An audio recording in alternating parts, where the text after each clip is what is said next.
আসসালামু আলাইকুম, সবাই কেমন আছেন? আশা করি সবাই ভালো আছেন, সুস্থ আছেন এবং নিরাপদে আছেন। অনেক দিন হয়েছে দেশের কোনো পরিস্থিতি নিয়ে কথা বলছি না মূলত কাজকর্মে তো ব্যস্ত থাকতে হয়, আর এসব নিয়ে কথা বলতে মানে কেমন জানি ইদানিং রুচিতে বাধে। কারণ দেশের যে পরিস্থিতি দিন দিন যাচ্ছে, আমরা হচ্ছে যে সবকিছুতেই তো ভালো খারাপ সবকিছুতে থাকবে, অবশ্যই পক্ষ বিপক্ষ থাকবে, এটা খারাপ কিছু নয়। কিন্তু আমার কাছে মনে হয় আমরা জাতি হিসেবে আমরা অনেক বেশি নির্বোধ।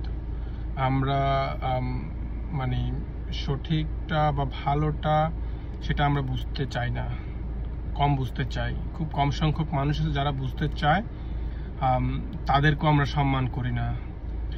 এই যে ভারতের সাথে বাংলাদেশের যে বাণিজ্যিক বিভিন্ন চুক্তি, নিষেধাজ্ঞা বা যে সুযোগ সুবিধা বিগত দিনে দিয়ে আসছে, এগুলি বন্ধ করে দিচ্ছে, সেগুলো নিয়ে কিন্তু দেশের যারা ব্যবসা বাণিজ্যের সাথে আছেন, এমনিতেই তো অবস্থা খুব বেশি একটা ভালো তা কিন্তু না। হ্যাঁ, যতই আপনারা হচ্ছে রং মেখে বলেন না কেন যে খুব ভালো আছে, ভালো হচ্ছে, বিনিয়োগ আসছে, আরো আসবে, এটা হবে সেটা হবে, এগুলি তো ফাওয়া লাভ। এগুলি আসলে বলার জন্যই বলছেন, এটা আপনারাও জানেন, কিন্তু আপনাদের বলতে হবে তাই আপনারা বলে যাচ্ছেন।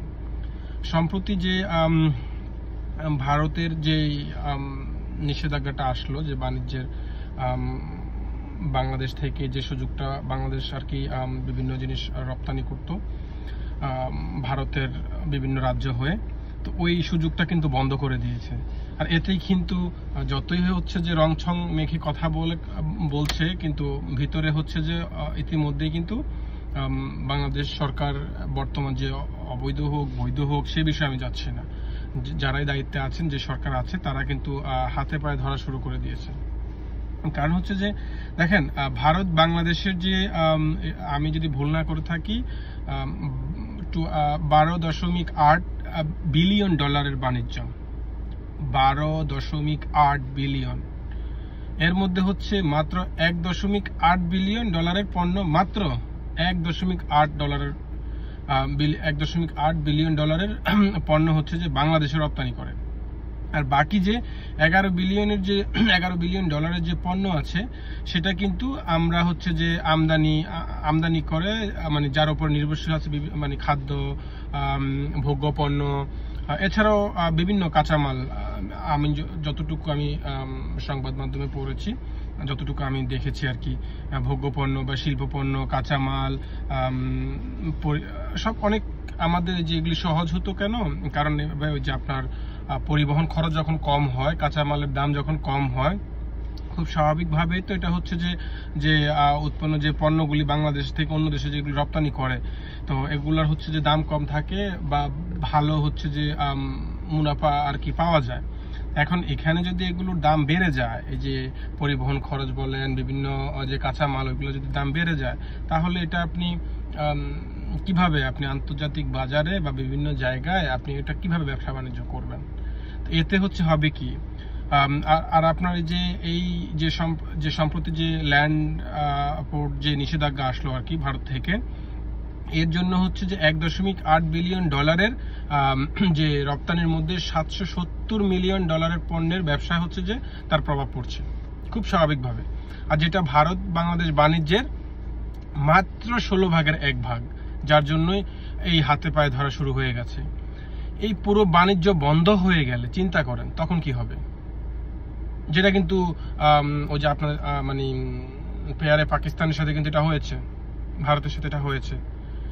তো আরো বড় যে প্রশ্নটা আমার মনে জাগে, যে ভারত থেকে এই 11 বিলিয়ন ডলারের আমদানির উপর যে নির্ভর করছে আমাদের, মানে 40 বিলিয়ন ডলারের রপ্তানি বাণিজ্যের অনেকটাই। আর এইগুলি যদি বন্ধ হয়ে যায়, ওই 1/16 বন্ধ হওয়াতে এই অবস্থা, যদি পুরোটা বন্ধ হয়ে যায়, এই ব্যবসা বাণিজ্য কি হবে একটু ভেবে দেখেন, কি হতে যাচ্ছে।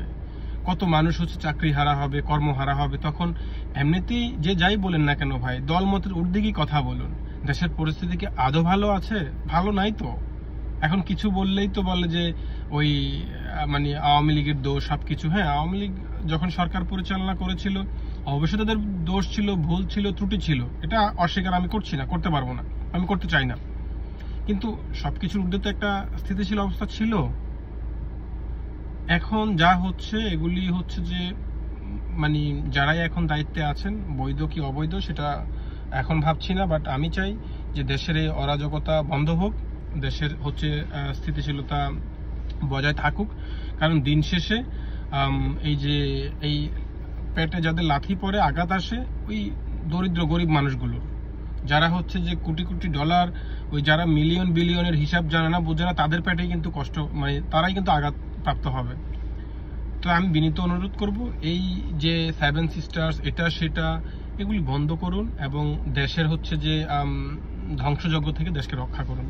সবাই দল মত নির্বিশেষে দেশ এবং দশের চিন্তা করুন। সবাই ভালো থাকবেন, সুস্থ থাকবেন।